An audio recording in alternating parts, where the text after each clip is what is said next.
A Little Yuletide Murder Chapter 23. Who said that? The kindly old man looked around. Someone had said I'm hungry, but as far as he knew, he was the only person in the house that Christmas morning.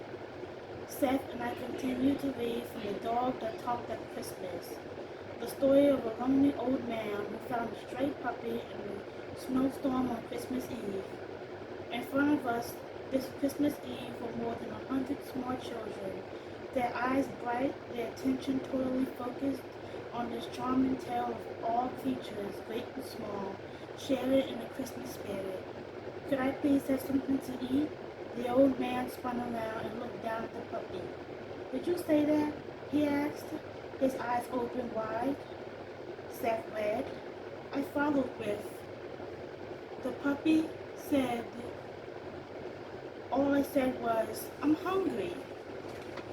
Behind us, on a large screen, colored illustrations from the book were projected to coincide with the story's progression.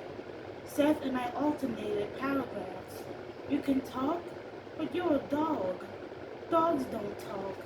Oh yes, we can, the puppy said. We're not supposed to, but I'm so hungry. The old man sat and stared at the puppy.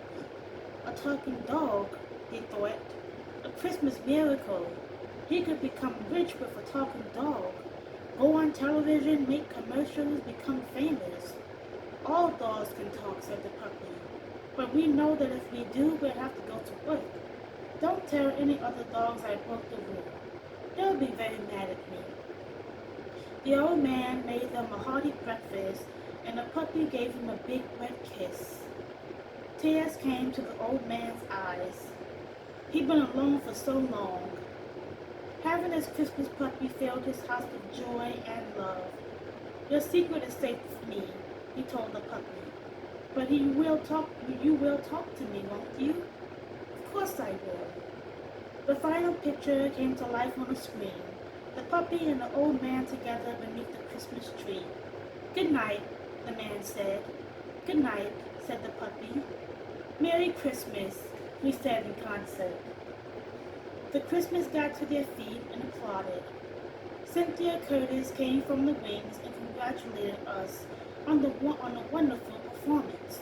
Suppose I better get back to the house, Seth told me. Still, some preparations to go for the party. Yes, you have 20 guests coming, and you have another performance. I know, I raised my eyebrows and sighed. I can't believe I agreed to do it. I better get dressed. His grin was wicked. Can't think of a better person to play Santa, Jessica. But don't let the little tykes cough in your face. Bad flu season coming up. A half hour later, after having pillows strapped to my waist and being outfitted with a brand new Santa costume purchased by the Festival Committee, I sat in a large chair, propped a steady stream of children on my lap, and heard their wishes for Christmas presents. Roberta Brennison's TV crew and the one from Portland filmed the action. When the last child had told me what he wanted Santa to bring, some sort of expensive video game I never heard of, Mrs. Brinson approached. You make a great Santa, she said. Thanks, but I think I'll retire from the job. Not easy. You made it look easy, Mrs. Fletcher. Like you were born to it. Now that the Brent murder has been solved, how about an interview? About the case? Nothing to say. No, not about the murder. About being the first female Santa Claus in Kaboot Cove Festival history. I couldn't help but laugh. I removed my false white beard and red hat, enjoying the cool air on my face and head. I said, give me a minute to get this beard back on, and I'll be happy to speak with you on camera. The interview went well and was actually fun. It gave me the opportunity to extol the festival, the village, and the wonderful people who make Kaboot Cove a special place at Christmas. Thanks a lot, Mrs. Fletcher, Brennan said. I really appreciate it. The TV folks left and I was about to go backstage to shed my Santa uniform when the door opened at the rear of the school gym. Drake Walter and his daughter Jill stepped into the gym and looked around. Drake had on his bib overalls but wore an ill-fitting suit jacket over it. Jill was dressed in a pretty red and green dress suitable for the season. They slowly approached. "Hello," I said. I was about to add "Merry Christmas," but thought better of it, considering Mary Welder had been arrested and was in prison this Christmas Eve. "Merry Christmas," Jill said. "Merry Christmas," I said. "Hello, Jake." "Mrs. Fletcher," he said. "You look great in that costume," Jill said, "and I can't wait to get rid of it. I'm surprised to see you." "Didn't want to come," Jake muttered, "but the girl dragged me here." I smiled. "I'm glad she did." "Mrs. Fletcher," Jill said, "I just wanted to come and thank you for everything you've done." "My goodness," I said. "I'm afraid there are no thanks in order.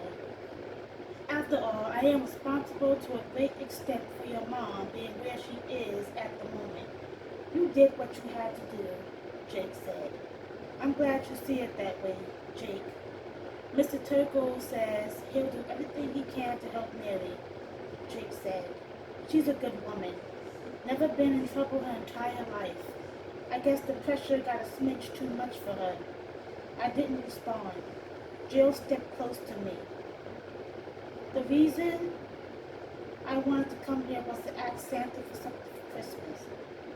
"Oh, I wanted to ask Santa that I guess Santa is a she this year, that they pay a little extra attention to a little girl in Salem, Maine, named Samantha. At least I assume she's still there." I fought to hold back the tears. I just know she's with a wonderful family who's giving her a special Christmas, but I thought that maybe Santa would put in an extra good word for her. "You can count on it, Jill," I said, "and I'm sure you're right. Samantha is having a wonderful Christmas with a family that loves her very much." "Thanks, Mrs. Fletcher." It occurred to me that there was a wonderful, meaningful story in what had transpired with Jill Walter, a story she could write from the heart. Ex-fiction, of course. Maybe I suggested to her at another time. "Well," I said, "time for me to get back into my civilian clothes. I'm going to a party at Dr. Hazlett's house." "Don't want to hold you up," Jake said. "Much obliged for how you've helped Jill with college and all." "It's been my pleasure, Jake. Where are you going now?" "Back home, I reckon," he said. I was certain they didn't have a Christmas tree or any other vestiges of the holiday season. I wondered if they even had any festive food. "Would the two of you like to come to Dr. Hazlett's Christmas Eve party?" I asked. Father and daughter looked at each other. "Please," I said, "as my special guests." "I don't figure I'd be welcome there," said Jake. "Don't worry about that," I said. "I'll see to it that you're made to feel very much at home. After all, this is Christmas." An hour later, my Santa uniform having been shed and dressed in my holiday finery, I went with Jake and Jill Walter to Seth's house, where the Christmas Eve party had begun. When we first walked through the door, the expression on people's faces was of surprise, even shock. But Seth broke the tension by coming to Jake and Jill, extending his hand and saying, "Welcome, Jake." "Hello, Jill. Merry Christmas. Help yourselves. There's plenty of food for everyone." The party broke up at 11, and most guests headed for their homes to spend the remainder of Christmas Eve around their own trees with family. Mort Mesger, his wife Jim and Susan Shevlin, and Seth, and I handled the cleanup chores. Once the house had been put back into some semblance of order, we sat in the living room.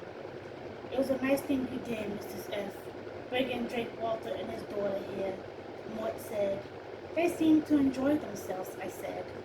"No matter what Mary did, they shouldn't have to pay for it. How's she holding up in jail?" Mort: "Pretty well, praise a lot, gives us no trouble. She'll be off to the county lockup in a few days. Better facilities there. Drake and Jill visited her this afternoon. ordered Christmas wreath and some cookies to cheer her up. I feel bad for Jake.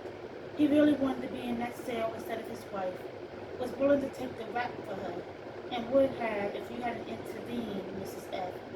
The festival was a success, our mayor, Jim Chevron said. Best ever. You always say that, said Jimmy, said Seth. But it was the best, Susan Chevron said, thanks to you, Jessica. I waved a compliment off and said, actually, being Santa Claus wasn't as bad as I thought it would be. I kind of enjoyed it. I wasn't talking about playing Santa, Susan said. What saved the festival was having Roy Brent's murder solved before the festival. Having it hanging over the town as an unsolved crime would have put quite a damper on things. What do you think would happen to Robert Brent? Seth asked our sheriff about breaking into Mrs. F's house.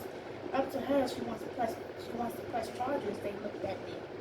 I don't intend to press any charges, I said. Actually, it was somewhat touching the reason he broke in and left that note. He got wine that I knew about Gerald's pregnancy and wanted to keep the secret. As I told you, Mort, he was looking for any papers I might have had concerning it.